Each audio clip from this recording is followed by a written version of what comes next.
What's up, my G's, and welcome back to my Dragon Quest journey, the series where I explore the worlds and stories of the Dragon Quest franchise. We have been reviewing the Dragon Quest The Adventures of Dai Manga, and in this video, we focus on volumes 4 and 5. We start this video off with the conclusion to the battle between the Beast King Crocodine and our hero Dai. Last time we ended with a clash of ultimate attacks. Who will emerge victorious? And what happens next?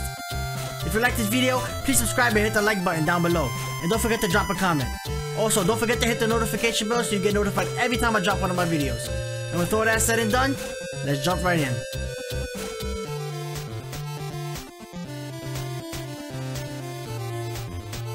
Volume 4, Chapter 31, Small Heroes. The clash between Crocodine and Dai is over. Crocodine is standing there, spitting blood out of his mouth while praising Dai for his technique. Crocodine admits that he has been defeated, but is glad to have lost in a fair fight against Dai.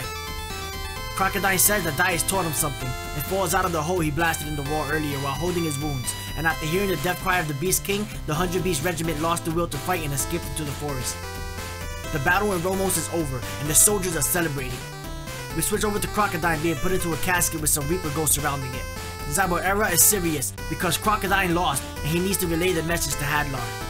We switch over to the King of Romos, thanking Dai and his friends for saving the kingdom. He offers them a reward, and gives them outfits worthy of heroes, and the people give Dai the title of Dai, the Small Hero. Chapter 32, Aim for PAPUNIKA. Dai, Marm, and Pop are on a ship with the captain who has taken them to PAPUNIKA. We get an explanation of the world map, 4 continents and 7 countries.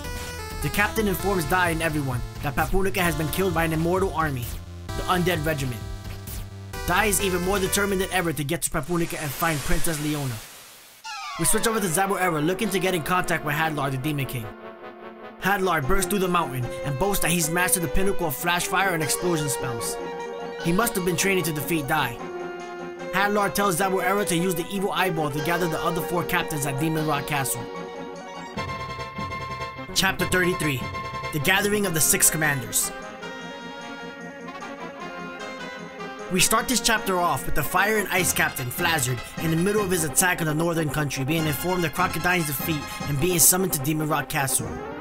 Flazzard arrives to the castle. We get a nice shot of Crocodine inside of a capsule, undergoing some sort of rejuvenation, reminding me of the rejuvenation tanks from the Frieza saga on Namek in Dragon Ball Z. We are then introduced to Dragon Tamer Baron, the commander of the Super Dragon Regiment, who says that he's taking care of the Ringaya Empire. Zabuera, Baron, and Flazzard all make it to meet Hadlar in the left shoulder space, where we meet the captain of the Shadow Regiment, Mist Vern. We find out that Hyunkel, the captain of the Undead Regiment, was given an imperial order from the Demon Lord Vern to kill Dai. Hadlar isn't happy with the decision. We switch over to Dai and his friends, arriving at PAPUNIKA and finding it in ruins, running into some undead skeleton soldiers. The skeletons are suddenly destroyed by an attack that only a student of AVAN can use, and we are introduced to a new character that is apparently the student of AVAN. Chapter 34, The Mysterious Swordsman. Dai is sure that the technique the swordsman used was AVAN's technique. Dai shows the swordsman his necklace, the same one AVAN gave to Pop and Dai before he died. The swordsman acknowledges the necklace and puts his sword away, and Pop thinks to himself that this is a very demonic looking sword, and he can feel a thirst of blood rising inside of it, and Pop is weary of the swordsman. We switch over to Flazzard throwing a fit because Hyunkel was given the job to kill Dai instead of him. Hadlar mentions that Hyunkel is best suited to defeat Dai, and Dai will soon realize why. We switch back over to Marm, offering to shake hands with the swordsman, but Pop still seems reluctant to trust him. The swordsman pulls out a necklace of his own that matches the one Dai showed him. Dai asks the swordsman to join him in his fight against the demon army, and the swordsman bursts out laughing. Suddenly, the swordsman summons a horde of undead soldiers from the ground, surrounding Dai and his friends. Dai fights off the skeletons, and the swordsman reveals that he is Hyunkel, the captain of the Undead Regiment.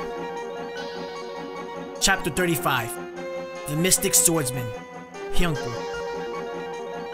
Hyunkel explains that he was there to kill them, and orders the skeleton army to kill Dai, Pop, and Marm. Dai easily takes out the skeleton soldiers, and Hyunkel taunts Dai and tells him that AVAN deserved to die. Dai is angry and attacks Hyunkel with the Earth Slash, and Hyunkel easily knocks Dai away. Dai starts to jump around Hyunkel and goes in with the Wave Slash, and Hyunkel once again blocks Dai's attack. He tells Dai that he is familiar with all of his attacks and will easily be able to avoid them. Dai readies his stance for an AVAN slash. Hyunkel once again avoids the attack and laughs, calling Dai's slash a cheap imitation. He explains that AVAN's killing technique consists of the earth slash that cuts the earth, the wave slash that cuts the sea, and then mentions the technique that cuts the sky. The AVAN slash is the technique that cuts everything. He goes on to say that even he does not know how to use the sky slash, which is needed to perform the AVAN slash properly. Hyunkel then readies his stance to perform his own AVAN slash, and Dai blocks it with his shield, but the shield breaks and Dai is sent flying. Hyunkel turns his attention to Pop and Marm and tells them that since it's 3 versus 1, he has no problem using his trump card. He puts his sword in the air and his sword breaks apart and wraps around him, creating an awesome looking armor. Chapter 36. His father's enemy, AVAN. Hyunkel explains that the sword was given to him by the Demon Lord Vern to kill his enemies. Pop and Marm both shoot frizzle spells at Hyunkel, and Hyunkel just stands there and takes it without taking a single scratch. Pop continues his attack with a Sizz spell, and Hyunkel sticks his hand out and blocks it, and throws it back at Pop, sending him flying into a wall. Marm faces off with Hyunkel, and he tells her to leave. She refuses and says that she was taught to fight for justice by AVAN. Hyunkel throws his necklace to the ground and says that AVAN was his father's enemy. Hyunkel explains that long ago, on the continent of Holkia, monsters attacked his village. Baltos, the strongest of the Undead Army, found the baby and took him into the base that Hadlar had there. Baltos was allowed to raise the child. Baltos guarded the gates of hell, which led to Hadlar's room. He named the baby Hyunkel and was like a father to him. One day the castle was attacked by heroes, and Baltos told Hyunkel to hide inside of a closet of sorts, and went to fight the heroes. Hyunkel heard the cry of the Demon King, and everything was silent. He ran outside of the closet to find Baltos, and found him dead, and standing there was AVAN. Hyunkel states that if that was justice, he would always be an enemy of justice, and takes his sword and shoots an attack at Dai, who is trying to stand back up. Chapter 37. The Strongest Black Sword. Pop swiftly saves Dai from the attack, narrowly dodging the attack that left a huge hole in the wall behind him. Hyunkel explains that in order to defeat AVAN, he created this technique. He goes on to explain that following his training with AVAN, AVAN gave him a necklace as proof of his graduation. There he reveals that he only allowed AVAN to train him so that he can avenge Baltos. Hyunkel attacked AVAN, who countered the attack, sending Hyunkel falling into a running river. He was saved by the captain of the Shadow Regiment, Miss Vern. Hyunkel states that he created a technique that surpasses AVAN's AVAN slash.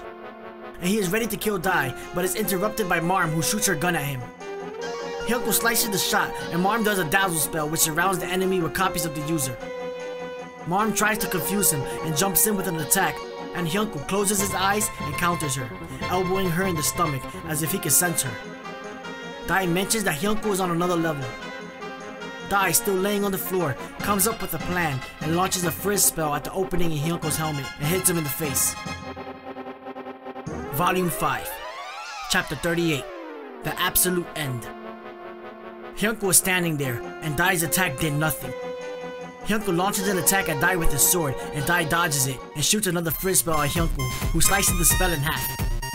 Hyunkel replies with another slash and cuts Dai in his leg.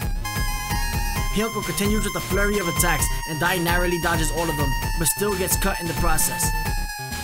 Pop realizes that Dai is in trouble, and remembers that Dai is at his best when the dragon crest appears on his forehead. Pop screams at Dai and tells him to bring out his full power. Pop is telling Dai to get angry, but Dai is just standing there, unable to do anything. And Hyunkel uses a spell to raise Dai into the air. Hyunkel tells Dai that it's time to die, and with Dai still in the air, Hyunkel uses his special attack and shoots it at Dai, but someone interferes and jumps in the way of Hyunkel's attack. The Beast King Crocodine. Chapter 39. Tears of the Beast King. Dai falls to the floor, and Crocodine is standing there with Hyunkel's sword still in his stomach. Crocodine pulls out a magic tube and summons a bird. Derupa! Crocodine tells Pop to pick up Dai and run. Hyunkel pulls his sword out of Crocodine, and Crocodine is cut all over in an instant. The monster bird drops down and picks up Dai, and Hyunkel tries to stop it, but Crocodine grabs his hand and holds him in place. The bird flies over Pop and grabs him too, and flies off, leaving Marm still on the battlefield. Crocodine questions Hyunkel about his allegiance to the demon army and betraying humans. Hyunkel gets angry and stabs Crocodine once again. As Hyunkel pulls his sword out of Crocodine, he sees that Crocodine is crying, and Crocodine continues to tell Hyunkel that humans are good. Crocodine falls to the ground, and Hyunkel orders his undead army to take Marm into the dungeon of their stronghold, and leaves Crocodine on the floor. We switch over to the bird dropping Pop and Dai off, and a mysterious man shows up. Chapter 40. This is the underground demon castle. Marm finally wakes up and finds herself being carried by a mummy to the dungeon deep in the stronghold that was once Hadlar's. We switch over to Hyunkel, who receives the news that Hadlar was on his way. Hadlar arrives and has a conversation with Hyunkel, and Hadlar is not pleased that Lord Vern has chosen Hyunkel to kill Dai. Hadlar goes to speak with the Demon Lord and tells him that he is against making Hyunkel a captain of one of the regiments. Vern tells Hadlar that Hyunkel's eyes are passionate. He has eyes that can curse and hate everything without a reason. Hadlar thinks it's a win-win. If Hyunkel defeats Dai, then so be it, and if he fails, then he can be punished. We switch over to Pop and Dai talking to the mysterious man who introduces himself as Mdqj, one of Princess Leona's guards. He tells Dai that he isn't sure if the princess is still alive, but she has 3 strong bodyguards, so there's a good possibility that she's okay. Dai mentions that he understands Hyunkel because he was found and raised by a monster too, and couldn't get angry enough to activate the dragon crest. Pop tells him that they will put their power together and fight again. Chapter 41. Bet it on a lightning strike. Dai wakes up to find Pop completing a contract for a new spell, determined to do whatever it takes to defeat Hyunkel. Pop comes up with a plan to defeat Hyunkel. He says that Hyunkel's armor reflects magic, but it must be made out of some sort of metal, so a lightning attack must work because the armor will conduct the electricity and hurt his body. The Vermirion spell that summons thunderclouds will work for this. Pop will summon the thunderclouds, and Dai will use the zap spell to bring down the lightning bolt. Pop and Dai decide to practice this combo, and they get it done, except they still need to work on aiming it correctly. We switch over to Marm talking to Hyunkel. Hyunkel tells Marm that he is not going to kill her. He's just going to use her as a decoy to lure Dai in. Hyunkel tells Marm that since she is a woman, he will not hurt her. And she tells him that he is wrong for hating justice, and that his father would not be happy with his actions, and Hyunkel loses control and smacks her. Hyunkel is mad that he lost control and hit Marm. Zaborera shows up and offers to cast a spell to make Marm his sex slave, and Hyunkel sends him flying into a wall. We switch over to Pop and Dai, who have finally learned the aim of the combo spell. Chapter 42. Sneaking in. The Dungeon of Death. Pop and Dai are exhausted from their training, and after a night of sleep and a pep talk from Pop, our heroes have Mdqj show them the entrance to Hyunkel's stronghold. Mdqj mentions that the entrance is usually crawling with skeletons, but today it seems empty. Mdqj offers to go with them, but Pop tells him that they are only going to save Marm. As Pop and Dai are sneaking around, we switch over to Marm, who is locked up in the dungeon. Gomei pops out of her shirt, and she has him go fetch her gun, which she uses to blow the door open. We switch back over to Pop and Dai, who are lost in the maze-like hallways of the stronghold. They are found by a mummy and others of the Undead Army who chase them into some sort of arena, where they are approached by Hyunkel. Chapter 43. The Decisive Moment. Hyunkel says that now that Dai is here, Marm and Pop will be allowed to leave, but Pop replies that he will not run from a fight. Pop and Dai ready themselves to use their new combo attack, and Hyunkel goes in with an attack without his sword. Dai goes in with an attack to distract Hyunkel, and Pop starts to focus. We switch over to Marm, who finds a way into a room with a treasure chest. We switch back over to Dai, who manages to knee Hyunkel in the face, but hurts his knee in the process. Hyunkel finally decides to draw his sword, and Pop uses this chance to summon the rain cloud, and Dai uses the zap spell. Chapter 44. Dai, to die by the magic sword. Pop is surprised that the spell actually worked, but gets caught by a surprise punch to the face by Hyunkel. Standing there is Hyunkel, with smoke emanating from his body. The spell worked, but Hyunkel himself was strong enough to withstand the attack. Dai tries again to use the zap spell, but is stopped and hit with Hyunkel's special attack. Marm finally finds a way to the arena, with a book in her hand. Dai and Pop are both on the ground, and Hyunkel is about to deliver the final attack when he is interrupted by Marm. Marm presents the book to Hyunkel that had a soul shell inside of it. Pop checks on Dai and realizes that his armor actually protected him from Hyunkel's attack. Dai stands up with a weird look in his eyes. Chapter 45. Father's Soul. This chapter starts off with Baltos fighting against the hero AVAN. AVAN had the upper hand, and just as he was about to deal the final blow, AVAN put his sword away. He saw that the thing around the skeleton's neck was made by a kid and decided to spare him. The skeleton asked AVAN to take care of his child and help him be a strong and proficient knight, and AVAN agrees. We then switch over to Hadar screaming in agony. He kills Baltos after declaring that he will return. The skeleton hid his message in a box, hoping one day that Hyunkel will hear it. Hyunkel is still in disbelief when he is challenged by Dai, who is still unconscious but still willing to fight. Hyunkel goes in for an attack, and this time he is hit with one of Dai's attacks that cuts into his armor and he is shocked. Dai's sword was on fire. Chapter 46. The Lightning Sword of Justice. Dai goes in for an attack that breaks the armor on Hyunkel's forearm. Hyunkel is stunned that Dai is focusing his magic on his sword and is able to create an attack that mixes both his magic power and physical attacks. They continue to trade blows, and Dai jumps in the air and goes in for an attack with his flaming sword. Hyunkel uses his magic to catch Dai in the air, and Pop yells at Dai to use the zap attack, and Hyunkel tries to attack before Dai can react. Dai is able to break free from Hyunkel's spell just in time to dodge a special attack, and while in the air, Dai uses the zap spell once again, but this time mixes it up with a slash attack and knocks Hyunkel down to the ground. Hyunkel is defeated, and Marm is there to help Hyunkel and stops Dai from delivering the final blow. Fladger the Fire and Ice Captain appears after seeing Hyunkel defeated by Dai. Chapter 47. Farewell, Lonely Knight. Fladger is angry that a human was on the same level as him with his 100 years of achievements. He says that he was here to kill Dai, and afterwards kill Hyunkel. Fladger activates the volcano beneath the arena, and lava starts to burst from the ground. Hyunkel throws his sword at Fladger, but falls short of hitting him, and soon the arena is flooded with lava, except for a small piece of land where our heroes are. Hyunkel stands in the middle of the lava-filled arena, and picks up the piece of land where our heroes are, and now understanding how Crocodine must have felt, throws the heroes to safety, and says his goodbyes. With Hyunkel's stronghold now flooded with lava, we switch over to the rest of the captains and Hadlar. Fladger has taken the duty of killing Princess Leona into his own hands. And that's the end of volumes 4 and 5. We're introduced to another captain and his regiment, and also saw his fate. Next up seems to be Fladger, the captain of the Fire and Ice Regiment.